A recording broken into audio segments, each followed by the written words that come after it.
It's All Things Considered, and I'm Dave Lawrence. Today we're wrapping up our latest Off the Road episode. Find the entire series at hawaiipublicradio.org. Look for it on our HPR app, and subscribe to the latest episodes on Apple, Google, and Spotify podcasts. That's where you'll find part 1 with Nancy Wilson Apart, who's returned to the show after the release of her first solo album, You and Me, which includes a number of special guests, like Sammy Hagar, who joined Nancy on a cover of the Paul Simon epic, The Boxer.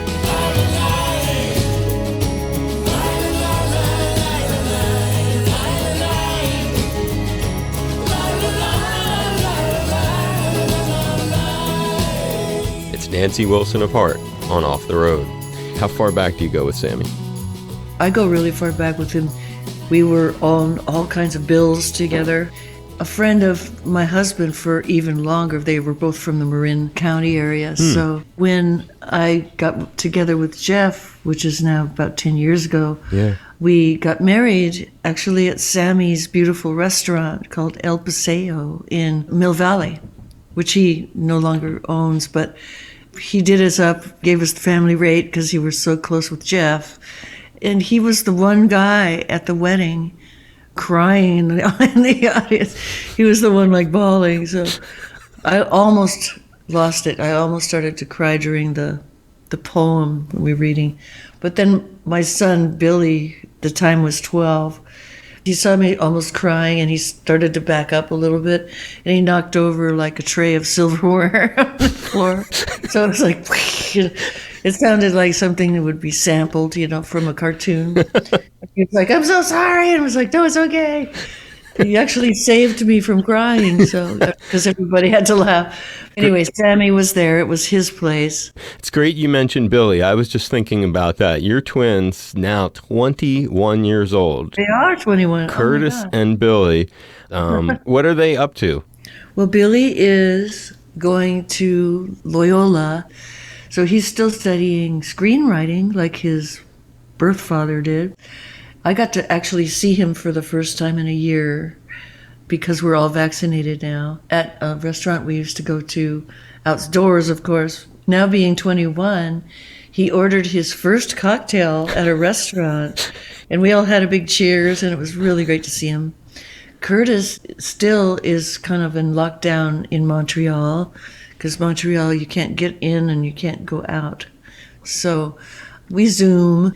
And I've sent him the album because he co-wrote one of my songs on that, the In Between. Wow, with the great keyboards on there. Yeah, it's very kind of 70s. Yeah. But he had a poem that was a school assignment. He wrote these words that really took me by surprise. And now, even more so after what we've been through the last 4 years, I had those in my notes. It's like, I got to make a song out of this because it's more meaningful today than it was when he wrote it as a lark. Now it's like, if you're only thinking in black and white or wrong and right, try a bigger lens, my friend, because it's how people have been so marginalized and divided in this country for a little too long. It's so cool that he has that role in the tune. And it's great you mentioned Montreal because due to both your Canadian label when you started and first songs breaking on Canadian radio, I read that among your first early major gigs was actually opening for Rod Stewart in Montreal, and that there was a little story behind how that happened.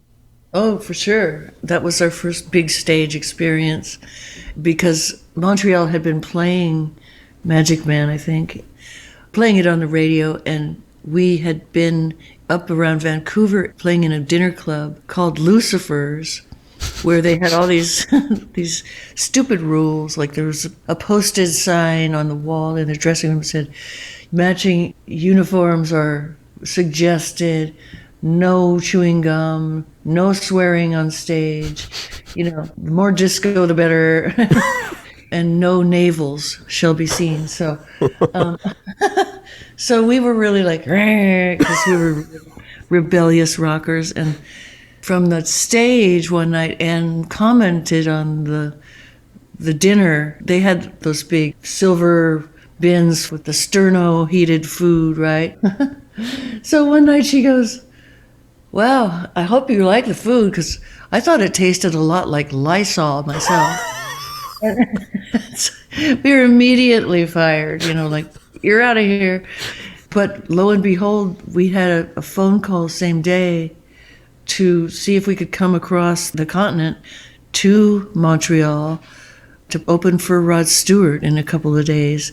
We're like, we'll be right over. So we took a sleeping train. Wow.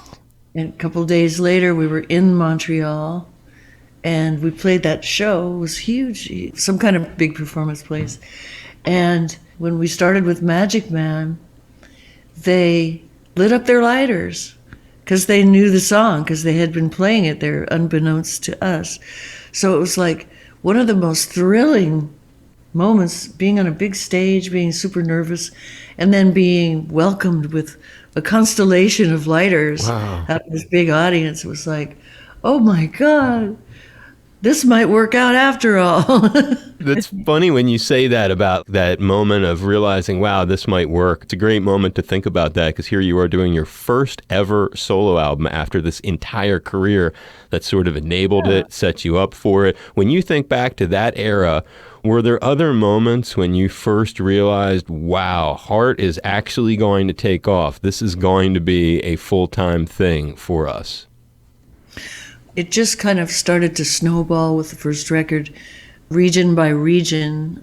We took a rent-a-car to every region, to every radio station, and schmoozed with every DJ there, And then the guy that drove us around, the marketing guy, we said, go sit in the car. And then he'd do the payola thing, after they played our record.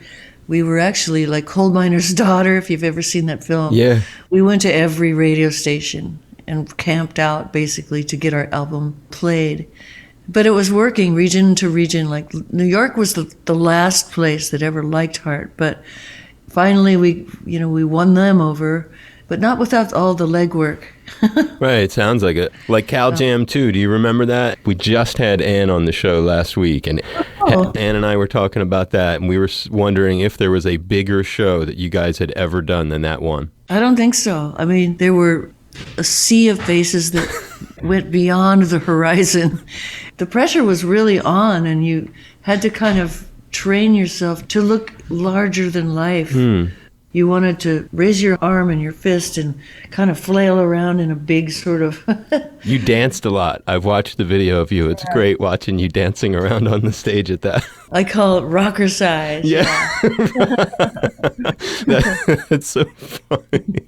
I also just watched that appearance you did in Fast Times at Ridgemont High. I don't know if people even remember that appearance in that. Any fun story of doing... You were the beautiful woman in Car, as I recall. Well, I remember I'm not an actor. First of all, it's too early for me.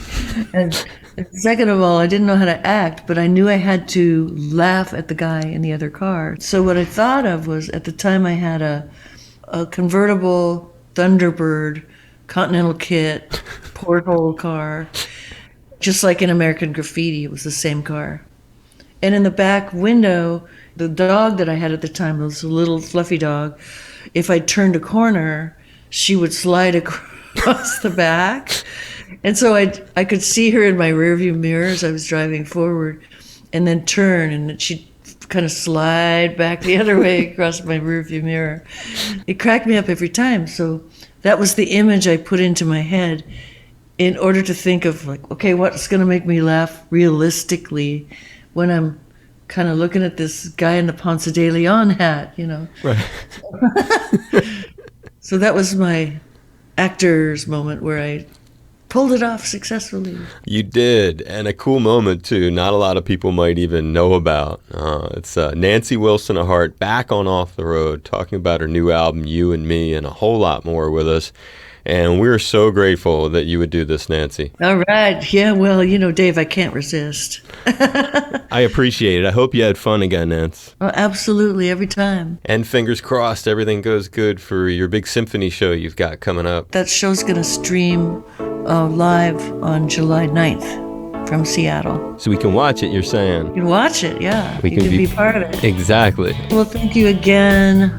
Glad to hear your voice again. Nancy, big hugs and high fives. Stay safe. I mean it. Same here. Thanks so much for having me. You're welcome. Talk to you again soon. Aloha. Talk soon. Aloha.